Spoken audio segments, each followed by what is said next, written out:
Hello दोस्तों, ऊपर आका है, नीचे आपका एक काका है। तबीब सिद्दीकी एक नए वीडियो नए कंटेंट के साथ आपके सामने फिर आया हूँ। आज हम जो क्वेश्चन करने जा रहे हैं वो क्वेश्चन कम है और एक कंसेप्चुअल प्रूफिंग ज़्यादा है। आपको पता होगा कि रियल नंबर में मैंने बहुत सारे शॉर्ट शॉर्ट वीडियो बनाए हुए हैं और आप जाके हमारी चैनल की वीडियो लिस्ट में जाके उस वीडियो को देख सकते हैं। रियल नंबर एक चैप्टर जो है ऐसा है कि वो बहुत ज़्यादा इंपॉर्टेंट इसलिए आ जाता है क्योंकि डायरेक्ट वहाँ से सीधा सीधा आपका 6 मार्क्स का डायरेक्ट क्वेश्चन बन जाता है। 6 मार्क्स वहाँ से एंगेज है सिंगल चैप्टर से। तो सिंगल चैप्टर से अगर 6 मार्क्स आ रहे हैं तो फिर वो चैप्टर की इतनी इंपॉर्टेंस है, बहुत इंपॉर्टेंस है। तो इसलिए उस चैप्टर के हर क्वेश्चन को, हर कंसेप्ट को हमें बहुत इंडिविजुअली देखना पड़ेगा और यही कारण है कि मैंने हर क्वेश्चंस का लिए वहाँ पे एक सेपरेट वीडियो बनाया हुआ है ताकि आपको कोई दिक्कत नहीं हो। एक बहुत सिंपल सा क्वेश्चन है लेकिन कई बार ट्रिकी इसलिए बन जाता है कि बच्चे उस क्वेश्चन की असल लैंग्वेज को समझ नहीं पाते। कोशिश ये करने की कोशिश करते हैं कि जैसे कि मैं क्वेश्चन को बता ही दूं कि क्वेश्चन कौन सा है। रियल नंबर में आपको नजर आ रहा होगा ये क्वेश्चन कि prove that root two is an irrational number. यहाँ पर टू ही इंपॉर्टेंट नहीं है, टू की जगह आप 3 ले सकते हो, root 3, root 5, root 7, root 11, anything, कोई भी प्राइम नंबर ले सकते हो। लेकिन क्वेश्चन की लैंग्वेज, बच्चे कहते हैं कि सर हमने एग्जाम में सब कुछ लिखा फिर भी टीचर ने मार्क्स नहीं दिए। बच्चे कहते हैं कि हमने सर अच्छे से समझा था इस क्वेश्चन को, हमने किया भी, आपने जो जो बताया था वो लिखा भी, एनसीईआरटी में जो लिखा है वो लिखा भी, तब भी टीचर ने मार्क्स नहीं दिया।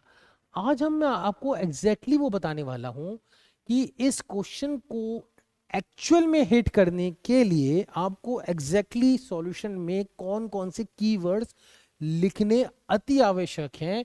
अदरवाइज इस क्वेश्चन में आपको मार्क्स नहीं मिलेंगे पूरे, क्योंकि वो कीवर्ड ही डिसाइड करते हैं कि ये क्वेश्चन की प्रूविंग आप कॉन्ट्रडिक्शन से सही तरीके से कर पा रहे हो या नहीं। तो पूरा वीडियो देखिए और देखिए कि मैं कौन कौन से कीवर्ड्स बता रहा हूं, कौन कौन से ऐसे हिडन छुपे हुए वर्ड्स हैं जिसको कोई भी टीचर इस क्वेश्चन को चेक करते टाइम आपके सॉल्यूशन में देखता है और जैसे ही वो कीवर्ड उसको नजर आ जाते हैं वो क्वेश्चन को पूरे मार्क्स के साथ आपके लिए चेक कर देता है। तो स्टार्ट करते हैं। अवन root two is a rational number prove करने के लिए, देखिए इसको प्रूव करने के तो बहुत सारे तरीके हैं लेकिन सीबीएसई क्लास 10th एनसीईआरटी ने जो तरीका बताया हुआ हम उसी को बात करेंगे। वो तरीका है कॉन्ट्रडिक्शन का। यानी किसी चीज को अगर अपन कॉन्ट्रडिक्शन से प्रूव करते हैं तो उसका मतलब ये होता है कि अपन मान लेते हैं कि वो चीज वो नहीं है, कुछ और है।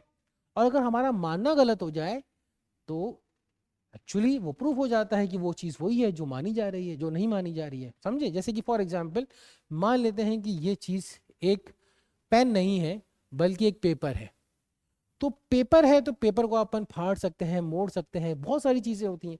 लेकिन अगर मैंने ये साबित कर दिया कि भाई ये पेन नहीं ये पेपर है और मैं साबित नहीं कर पाया इस दौरान, तो ऑटोमेटिकली ये प्रूफ हो जाएगा ये पेपर नहीं है। यानी सिंपल भाषा में अगर आपको मैं ज्यादा कंफ्यूज ना करूं तो ये मान लेते हैं कि रूट टू एक इरेशनल नंबर हमें प्रूव करने को प्रायर है। तो अपन एक सिंपल सी लैंग्वेज में मान लेते हैं कि let root two is a rational number. Simple language में एक रैशनल नंबर है। अब बात ध्यान सुनिएगा, हमें प्रूव ये करना है कि ये रैशनल है। तो ये हमारा अजम्पशन है, ये हमने माना है। इसको क्या बोलते हैं? अजम्पशन। ये वर्ड लिखना जरूरी है, ये वर्ड क्या लिखना जरूरी है?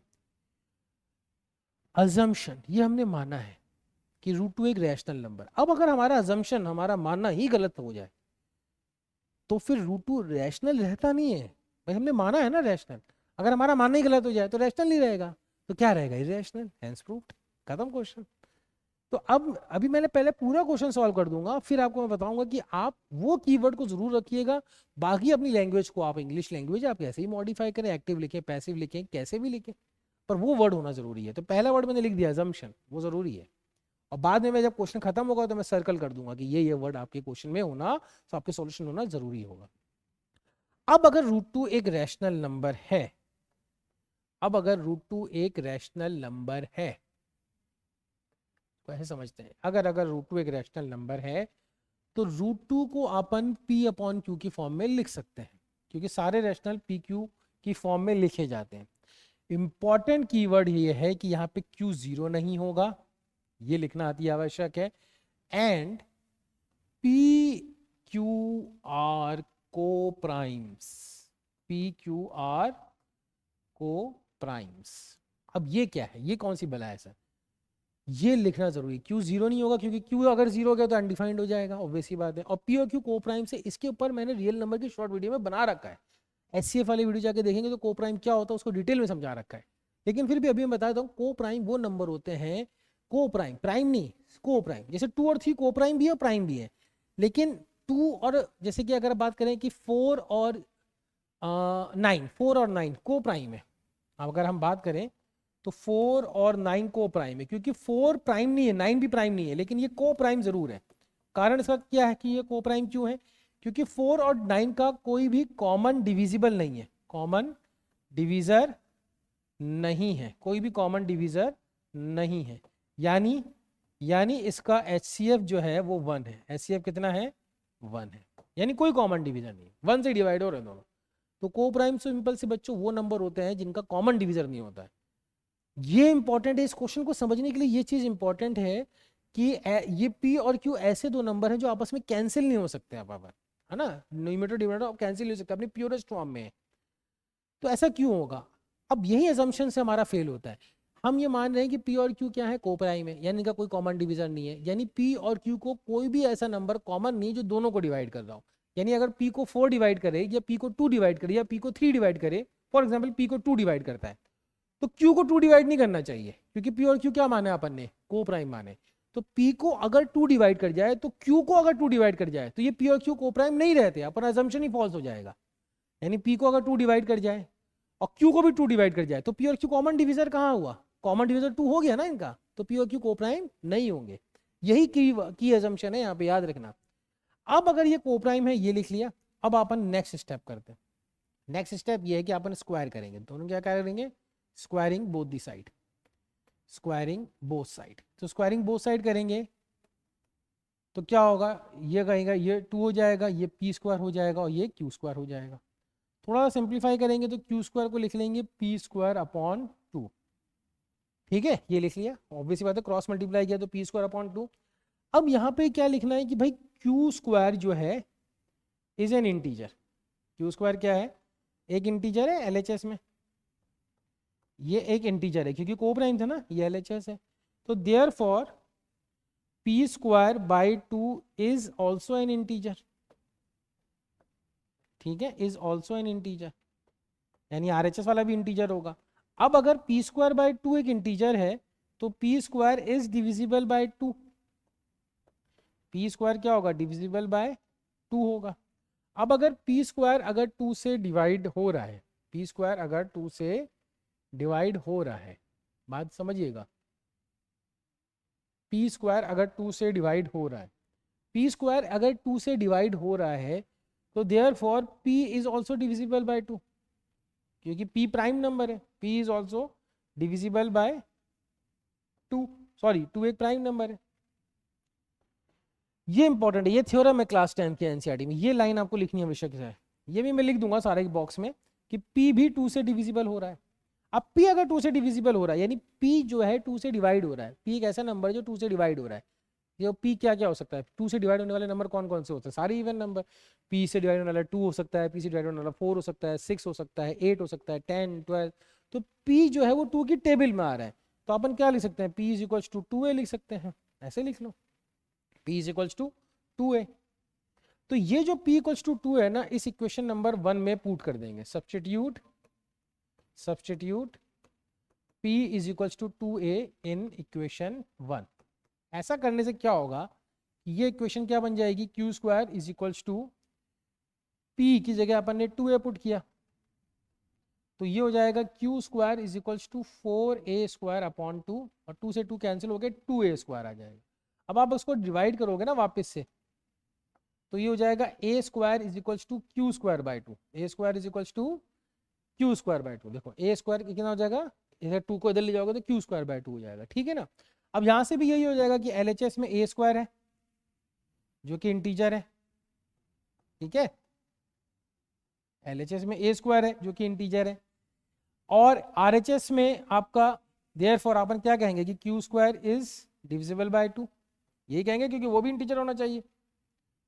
ठीक है, therefore Q is also divisible by 2। अब आप देखो यहाँ पे अपन एक क्रिटिकल काम करने वाले हैं। तो अपन ने इसको बोला 2 सेकंड इक्वेशन और इसको बोला थर्ड इक्वेशन, थर्ड स्टेटमेंट। तो अब अपन बोलेंगे कि from 2 and 3 P and Q both are divisible by 2, both are divisible by 2, but this is false as they are co-prime। ऐसा हो नहीं सकता क्योंकि वो co-prime है, इनका कोई कॉमन डिवीजन नहीं हो सकता। Hence our assumption is assumption क्या था कि √2 एक रैशनल नंबर है। Hence our assumption is false, therefore √2 is an irrational number। खत्म कहानी। क्वेश्चन इतना सही है, करना क्या क्या है। तो अब आपके लिए जो मैंने आपको बताया था कि करना क्या क्या है, कौन कौन से क्रिटिकल वर्ड रखने हैं। तो क्रिटिकल वर्ड आपको बच्चों ऐसे रखना है कि √2 को इरेशनल प्रूव करने के लिए अपने को अजम्पशन लेके चलना है कि √2 अपना क्या है, √2 अपना, इसमें आप पहला अजम्पशन ये होगा कि √2 आपका एक रैशनल नंबर है, इसको आपको अज्यूम करना है। ठीक है, एक सेकेंड में इसको थोड़ा छोटा करता हूँ ताकि ये पूरा क्वेश्चन आपके सामने नजर आए। ठीक है, तो अजम्पशन क्या क्या हो जाएगा अपना, जो मैं सर्कल आउट कर रहा हूँ वो अपना इंपॉर्टेंट क्रिटिकल थिंग है जो आपके सॉल्यूशन में टीचर को नजर आना चाहिए। दूसरा क्या है, दूसरा ये सर्कल है कि P और Q को प्राइम है, यानी का कोई कॉमन डिवीजर नहीं हो सकता, किसी कॉमन नंबर से दोनों डिवाइड नहीं होंगे। 4 और 9 जैसे 4 अलग डिवाइड हो सकता है, 9 अलग डिवाइड हो सकता है, लेकिन 4 और 9 का कोई कॉमन डिवीजर नहीं है, SCF 1 है दोनों का, ये लिखना जरूरी है। तो ये सारी कहानी तो आप करते ही होगे। उसके बाद ये लाइन लिखनी जरूरी है कि P is also divisible by 2, ये लिखना आती है, आवश्यक है, ये जरूरी है। बाकी इधर उधर आप कुछ स्टेप को मिस कर सकते हो, लेकिन ये जरूरी है। जो P और Q को प्राइम है तो P इज डिविजिबल बाय 2 लिखा। उसके बाद फिर आपको ये लिखना जरूरी है कि Q is also divisible by 2। ठीक है, और उसके बाद फिर ये ग्रीन के अंदर में जितना भी पार्ट लिखा हुआ है ये पूरा लिखना जरूरी है। तो ये 1 2 3 4 5 चीजें, 5 सर्कल्ड आउट थिंग आपके सॉल्यूशन में नजर आना जरूरी है।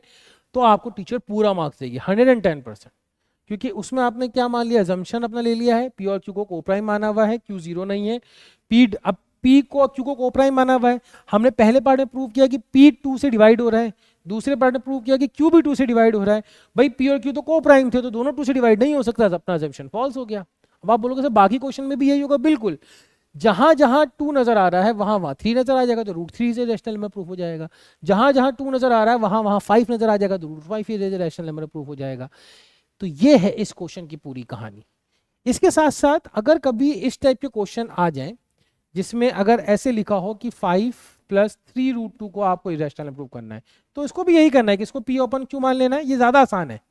तो 3√2 को अपन लिखेंगे P अपॉन Q - 5, एलसीएम ले लेंगे 3/√3√2 P - 5Q upon Q, LCM ले लिया, और √2 is equals to 5, sorry P - 5Q upon 3Q। अब ये आपका इरेशनल है, इसको आपने अभी भी प्रूफ किया है, और ये आपका RHS रैशनल फॉर्म में लिखा हुआ है जो आप जानते हो। तो हैंस ये तो बहुत आसान हो गया, बस में ये वाला पार्ट को आपको रीअरेंज करना होता है। तो बच्चों ये 2 क्वेश्चन, ये जो इस टाइप के क्वेश्चन है, ये 2 पार्ट हमने देखे हैं इस क्वेश्चन के, बहुत इंपॉर्टेंट है, क्रिटिकल है, बोर्ड एग्जाम में आता ही 110% आएगा ये क्वेश्चन। तो कि √2 को या √3 को या √5 को या मिक्सर को आपको इरेशनल प्रूव करना है, प्रूव करना आएगा ही आएगा, आएगा ही आएगा। तो ये 4-5 सर्कल पार्ट, 1 2 3 4 5, ये आपके सॉल्यूशन में होना चाहिए।